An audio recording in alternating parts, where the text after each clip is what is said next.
जय श्री कृष्ण। द्वितीय स्कंद, छठा अध्याय। विराट स्वरूप की विभूतियों का वर्णन। ब्रह्मा जी कहते हैं, उन्हीं विराट पुरुष के मुख से वाणी और उसके अधिष्ठात्र देवता अग्नि उत्पन्न हुए हैं।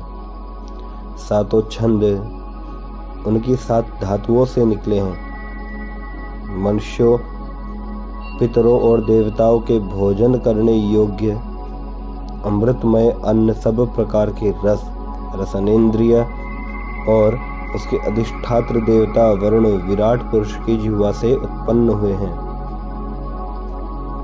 उनके नासिका छिद्रों से प्राण, अपान, व्यान, उदान और समान ये 5 प्राण और वायु तथा घ्राणेन्द्रिय से अश्विनी कुमार समस्त औषधियाँ एवं साधारण तथा विशेष गंध उत्पन्न हुए हैं। उनकी नेत्रेंद्रिय रूप और तेज की तथा नेत्र गोलक स्वर्ग और सूर्य की जन्मभूमि है।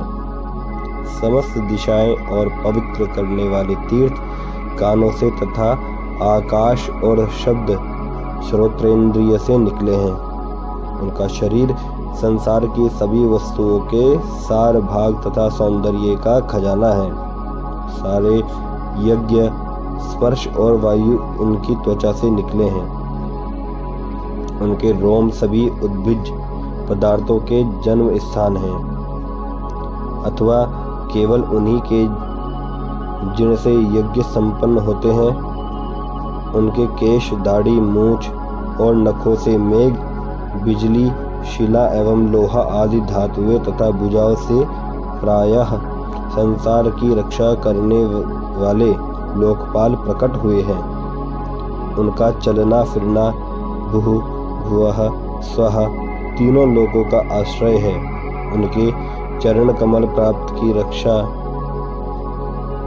करते हैं और भयों को भगा देते हैं तथा समस्त कामनाओं की पूर्ति उन्हीं से होती है। विराट पुरुष का लिंग जल, वीर्य, सृष्टि, मेघ और प्रजापति का आधार है तथा उनकी जननेन्द्रिय मैथुन जनित आनंद का उद्गम है। नारद जी विराट पुरुष की पायु, इंद्रिय, यम, मित्र और मलक त्याग तथा गुदा, द्वार, हिंसा, नैऋति, मृत्यु और नरक का उत्पत्ति स्थान है। उनकी पीठ से पराजय, अधर्म और अज्ञान, नाड़ियों से नद, नदी और हड्डियों से पर्वतों का निर्माण हुआ है। उनके उदर में मूल प्रकृति, रस नाम की धातु तथा समुद्र, समस्त प्राणी और उनकी मृत्यु समाई हुई है। उनका हृदय ही मन की जन्मभूमि है। नारद, हम तुम, धर्म, सनकादि, शंकर, विज्ञान और अंतःकरण सब के सब उनके चित्त के आश्रित हैं। कहाँ तक गिनाएं? मैं, तुम, तुम्हारे बड़े भाई सनकादि, शंकर, देवता, दैत्य, मनुष्य, नाग, पक्षी, मृग, रेंगने वाले जंतु, गंधर्व, अप्सराएं, यक्ष, राक्षस, भूत, प्रेत, सर्प, पशु, पितर, सिद्ध, विद्याधर, चारण, वृक्ष और भी नाना प्रकार के जीव जो आकाश, जल या स्थल में रहते हैं, ग्रह, नक्षत्र, केतु, उच्छल तारे, बिजली और बादल, ये सब के सब विराट पुरुष ही हैं। यह संपूर्ण विश्व जो कुछ कभी था, है या होगा, सबको वह घेरे हुए है और उसके अंदर यह विश्व उसके केवल 10 अंगुल के परिमाण में स्थित है। जैसे सूर्य अपने मंडल को प्रकाशित करते हुए ही बाहर भी प्रकाश फैलाते हैं, वैसे ही पुराण पुरुष परमात्मा भी संपूर्ण विराट विग्रह को प्रकाशित करते हुए ही उसके बाहर भीतर सर्वत्र एक रस प्रकाशित हो रहा है। मुनीश्वर, जो कुछ मनुष्य की क्रिया और संकल्प से बनता है उससे वह परे है और अमृत और एवं अभयपद मोक्ष का स्वामी है। यही कारण है कि कोई भी उसकी महिमा का पार नहीं पा सकता। संपूर्ण लोक भगवान के एक पाद मात्र अंश मात्र हैं तथा उनके अंश मात्र लोकों में समस्त प्राणी निवास करते हैं। भूलोक, भुवरलोक और स्वरलोक के ऊपर महरलोक है। उसके भी ऊपर जन, तप और सत्य लोकों में क्रमशः अमृत, क्षेम एवं अभय का नित्य निवास है। जन, तप और सत्य इन तीनों लोकों में ब्रह्मचारी, वानप्रस्थ एवं सन्यासी निवास करते हैं। दीर्घकालीन ब्रह्मचर्य से रहित गृहस्थ भूलोक, भुवरलोक और स्वरलोक में के भीतर ही निवास करते हैं। शास्त्रों में दो मार्ग बतलाए गए हैं। एक अविद्या रूप कर्म मार्ग जो सकाम पुरुषों के लिए है और दूसरा उपासना रूप विद्या का मार्ग जो निष्काम उपासकों के लिए है।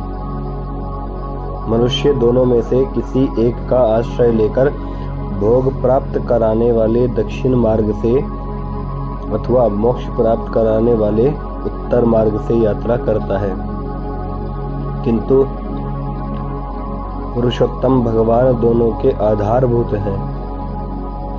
जैसे सूर्य अपनी किरणों से सबको प्रकाशित करते हुए भी सबसे अलग है, वैसे ही जिन परमात्मा से इस अंड की और पंचभूत एकादश इंद्रिय एवं गुणमय विराट की उत्पत्ति हुई है, वे प्रभु भी इन समस्त वस्तुओं के अंदर और उनके रूप में रहते हुए भी उनसे सर्वथा अतीत हैं।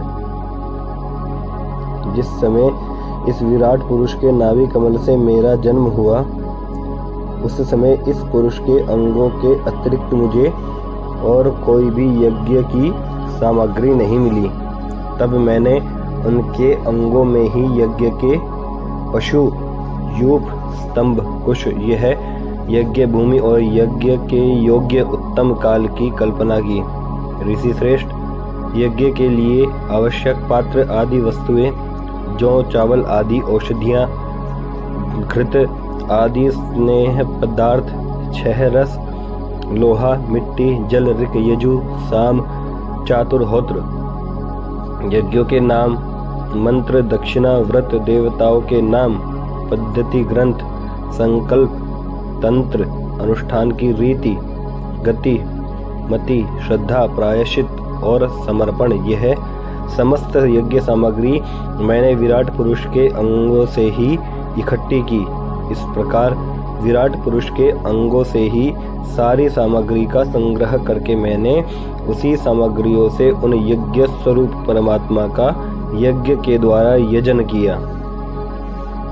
तदनंतर तुम्हारे बड़े भाई इन 9 प्रजापतियों ने अपने चित्त को पूर्ण समाहित करके विराट एवं अंतर्यामी रूप से स्थित उस पुरुष की आराधना की। इसके पश्चात समय समय पर मनु, ऋषि, पितर, देवता, दैत्य और मनुष्यों ने यज्ञों के द्वारा भगवान की आराधना की। नारद, यह संपूर्ण विश्व उन्हीं भगवान नारायण में स्थित है, जो स्वयं तो प्राकृत गुणों से रहित है, परंतु सृष्टि के प्रारंभ में माया के द्वारा बहुत से गुण ग्रहण कर लेते हैं। उन्हीं की प्रेरणा से मैं इस संसार की रचना करता हूँ। उन्हीं के अधीन होकर रुद्र इसका संहार करते हैं और वे स्वयं ही विष्णु के रूप से इतना पालन करते हैं क्योंकि उन्होंने सत्व, रज और तम की 3 शक्तियां स्वीकार कर रखी है। बेटा, जो कुछ तुमने पूछा था उसका उत्तर मैंने तुम्हें दे दिया। भाव या अभाव, कार्य या कारण के रूप में ऐसी कोई भी वस्तु नहीं है जो भगवान से भिन्न हो। प्यारे नारद, मैं प्रेम पूर्ण एवं उत्कंठित हृदय से भगवान के स्मरण में मग्न रहता हूँ। इसी से मेरी वाणी कभी असत्य होती नहीं दिखती। मेरा मन कभी असत्य संकल्प नहीं करता और मेरी इंद्रियां भी कभी मर्यादा का उल्लंघन करके कुमार्ग में नहीं जाती। मैं वेद मूर्ति हूँ, मेरा जीवन तपस्यामय है। बड़े बड़े प्रजापति मेरी वंदना करते हैं और मैं उनका स्वामी हूँ। पहले मैंने बड़ी निष्ठा से योग का सर्वांग अनुष्ठान किया था, परंतु मैं अपने मूल कारण परमात्मा के स्वरूप को नहीं जान सका, क्योंकि वे तो एकमात्र भक्ति से ही प्राप्त होते हैं। मैं तो परम मंगलमय एवं शरण आए हुए भक्तों को जन्म मृत्यु से छुड़ाने वाले परम कल्याण स्वरूप भगवान के चरणों को ही नमस्कार करता हूँ। उनकी माया की शक्ति अपार है। जैसे आकाश अपने अंत को नहीं जानता, वैसे ही वे भी अपनी महिमा का विस्तार नहीं जानते। ऐसी स्थिति में दूसरे तो उसका पार पा ही कैसे सकते हैं। मेरे पुत्र, तुम लोग और शंकर जी भी उनके सत्य स्वरूप को नहीं जानते, तब दूसरे देवता तो उन्हें जान ही कैसे सकते हैं। हम सब इस प्रकार मोहित हो रहे हैं कि उनकी माया के द्वारा रचे हुए जगत को भी ठीक ठीक नहीं समझ सकते। अपनी अपनी बुद्धि के अनुसार ही अटकल लगाते हैं। हम लोग केवल जिनके अवतार की लीलाओं का गान ही करते रहते हैं, उनके तत्व को नहीं जानते। उन भगवान के श्री चरणों में मैं नमस्कार करता हूँ। वे अजन्मा एवं पुरुषोत्तम हैं। प्रत्येक कल्प में वे स्वयं अपने आप की ही सृष्टि करते हैं, रक्षा करते हैं और संहार कर लेते हैं। वे माया के लेश से रहित केवल ज्ञान स्वरूप हैं और अंतरात्मा के रूप में एक रस स्थित हैं। वे तीनों काल में सत्य एवं परिपूर्ण हैं, न उनका आदि है न अंत। वे तीनों गुणों से रहित सनातन एवं अद्वितीय है। नारद महात्मा लोग जिस समय अपने अंतःकरण, इंद्रिया और शरीर को शांत कर लेते हैं, उस समय उनका साक्षात्कार करते हैं। परंतु जब असत पुरुषों के द्वारा कुतर्कों का जाल बिछाकर उनको ढक दिया जाता है, तब उनके दर्शन नहीं हो पाते। परमात्मा का पहला अवतार विराट पुरुष है। उसके सिवा काल, स्वभाव, कार्य, कारण, मन, पंचभूत, अहंकार, तीनों गुण, इंद्रिया, ब्रह्मांड शरीर, उसका अभिमानी, स्थावर और जंगम जीव, सब के सब उन अनंत भगवान के ही रूप हैं। मैं, शंकर, विष्णु, दक्ष आदि ये प्रजापति, तुम और तुम्हारे जैसे अन्य भक्तजन, स्वर्गलोक के रक्षक, पक्षियों के राजा, मनुष्य लोक के राजा, नीचे के लोकों के राजा, गंधर्व, विद्याधर और चारणों के अधिनायक, यक्ष, राक्षस, सांप और नागों के स्वामी, महर्षि, पितृपति, दैत्येंद्र, सिद्धेश्वर, दानवराज और भी प्रेत, पिशाच, भूत, कुष्मांड, जल जंतु, मृग और पक्षियों के स्वामी, एवं संसार में और भी जितनी वस्तुएं ऐश्वर्य, तेज, इंद्रिय बल, मनोबल, शरीर बल या क्षमा से युक्त हैं, अथवा जो भी विशेष सौंदर्य, लज्जा, वैभव तथा विभूति से युक्त है, एवं जितनी भी वस्तुएं अद्भुत वर्ण वाली, रूपवान या अरूप है, वे सब के सब परम तत्वमय भगवत स्वरूप ही है।